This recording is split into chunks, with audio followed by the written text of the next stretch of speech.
जी हाँ दोस्तों, ये कहानी एक ऐसे दंपति की है जिनका एक छोटा सा घर था, जिनमें वो अपने एक बेटे आकाश के साथ अपनी जिंदगी मजे से गुजार रहे थे। बचपन से ही आकाश बहुत शरारती था। माता पिता आकाश को बहुत अच्छे से रखते थे और बहुत बड़े स्कूल में पढ़ने भेजते थे। इंटर के बाद आकाश के माता पिता ने आकाश से पूछा, अब तुम आगे क्या करना चाहते हैं? तो आकाश ने कहा कि पिताजी, अब मैं इंजीनियर बनना चाहता हूँ। तो उनके पिता ने उनको इंजीनियर बनाया तथा अपने जितना जमा पूंजी थी सब उनमें लगा दी। आकाश की उम्र अब शादी वाली हो गई थी, तो उनके माता पिता ने उनकी शादी एक लड़की से करा दी। कुछ दिनों तक बहू ने उनका बहुत अच्छे से ख्याल रखा, लेकिन बहू कहने लगी, मुझे घर में अच्छा नहीं लगता है, इसलिए मैं भी जॉब करना चाहती हूँ। और वो भी जॉब करने लगे। आकाश तथा उनकी बीबी दोनों ऑफिस जाने लगे। इसी तरह कई महीने गुजरने के बाद धीमे धीमे आकाश तथा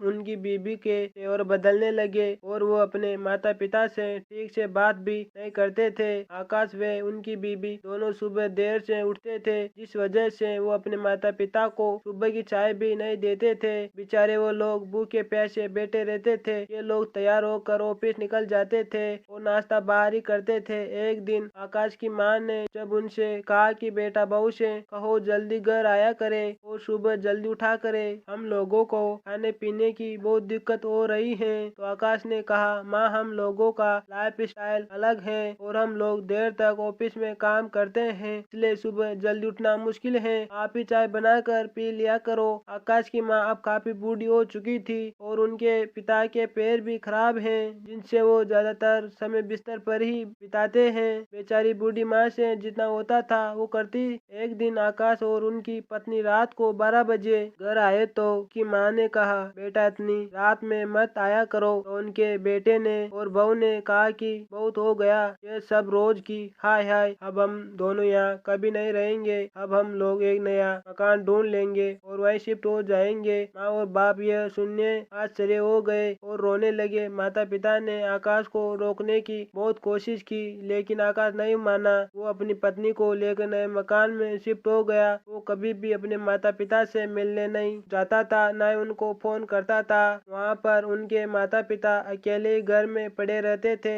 एक दिन उनके माता पिता को एक सरकारी नोटिस मिलता है। ये नोटिस आकाश ने भेजा था। इस नोटिस को लेकर आकाश की माँ मोहल्ले के वकील के पास जाती हैं और उनको देती हैं। ये नोटिस पढ़कर वकील भी रोने लगता है। माता पिता को बताया है कि उनके बेटे ने मकान में अपना हिस्सा मांगा है। वकील कहता है, माँ जी आप टेंशन ना लो, अब आपके बेटे आकाश को तो मैं अब कोर्ट में सीधा करूँगा। फिर वो आकाश को कोर्ट में बुलाता है और जज के सामने पूरी कहानी सुनाता है। माता पिता की ये कहानी सुनकर जज भी रोने लगते हैं और आकाश से कहते हैं कि तुमको माता पिता की प्रॉपर्टी में से कोई हिस्सा नहीं मिलेगा, तथा माता पिता आकाश को अपनी जायदाद से बेदखल कर देते हैं। आकाश रोता हुआ वहाँ से चला जाता है। वो वकील माता पिता से कहता है कि अब आप लोगों को घबराने की जरूरत नहीं है। आज के बाद मैं आपका बेटा हूँ और आज से आपकी देखभाल मैं करूँगा और आज से आप मेरे घर में ही रहोगे। ये सब सुनकर वहाँ बेटी पब्लिक और जज साहब सब ताली बजाने लगे, बहुत खुश हुए। दोस्तों, अपने माता पिता का ख्याल रखना। कभी किसी के कहने या पैसे की लालच में अपने माता पिता को मत छोड़ देना।